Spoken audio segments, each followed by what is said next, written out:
Hello everyone, আসসালামু আলাইকুম। কেমন আছেন সবাই? আশা করি আল্লাহর রহমতে সবাই ভালো আছেন। তো অনেকদিন পর আজ আরেকটি রেসিপি নিয়ে আসলাম। আজ ভাত ভাজি রান্না করব। তো ডিম দিয়ে খুবই মজা করে কিভাবে ভাত ভাজি রান্না করা যায়। তো এই তো এখানে দেখতে পাচ্ছেন ঠান্ডা সাদা ভাত নিয়েছি, জর্জরা করে নিয়েছি। আর এখানে নিয়েছি আদা আদা রসুন, কাঁচামরিচ, পেঁয়াজ, তারপর সব ধরনের গরম মশলা নিয়েছি। আর এখানে জিরে গুঁড়ো নিয়েছি, দেখতেই তো পাচ্ছেন, হলুদের গুঁড়ো আর মরিচের গুঁড়োর সাথে একটি ডিম। তো এখানে কড়াইটা বসিয়ে পরিমাণ মতো তেল দিয়ে দিলাম,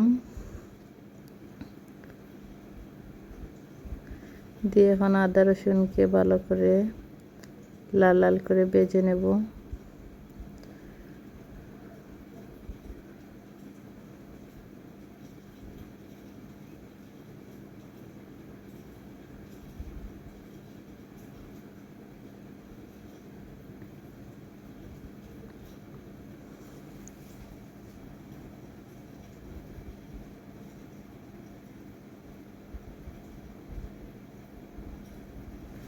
আর তারপর কাঁচামরিচ আর পেঁয়াজ কুচি দিয়ে দিলাম।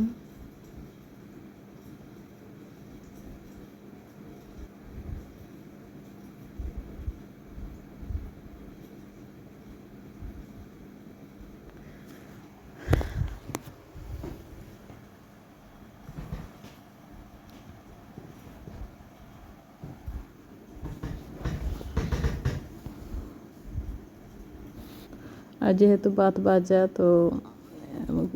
ভাজা করব, তো তাই পেঁয়াজটাকেও ভালো করে কিন্তু ভাজতে হবে, তখন গ্রানটা খুবই ভালো লাগবে। তো এখন দিয়ে দিলাম ডিমটাকে ভালো করে নেড়ে চেড়ে দেব।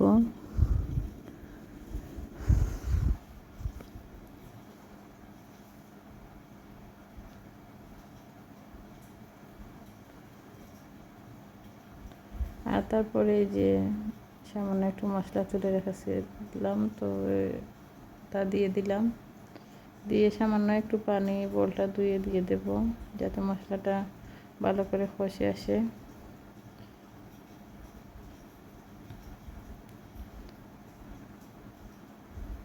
যাতে কাঁচা গন্ধ না থাকে তাই। তো এভাবে নেড়ে চেড়ে মশলাটার পানিটা, যতটুকু পানি দিয়েছি, ভালো করে যতক্ষণ পর্যন্ত না পানি টেনে আসছে, তো ভাত ছাড়বো না, এর আগ পর্যন্ত এভাবেই নাড়তে থাকবো যাতে পানিটা টেনে আসে।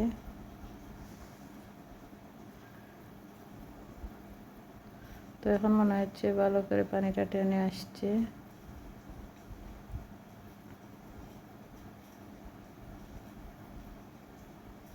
আর মশলাটা ভালো করে কষে আসছে, খুব সুন্দর একটা কালার আসছে। তো এখন দিয়ে দেব ভাত।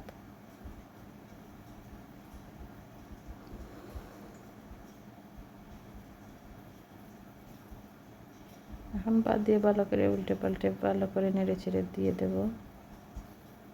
আর এভাবে 2-3 মিনিট ভালো করে নেড়ে চেড়ে রান্না করব, তারপর নামিয়ে নেব।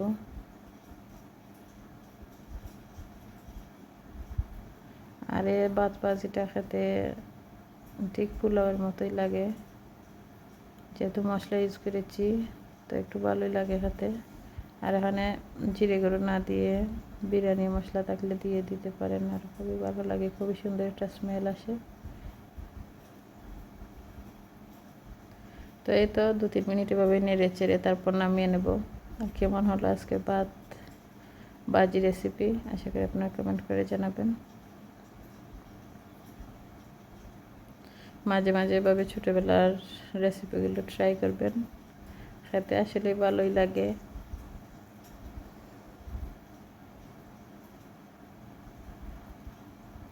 তো এই তো আমি নামিয়ে নিয়েছি। ভালো থাকবেন সবাই, ওকে, আল্লাহ হাফিজ।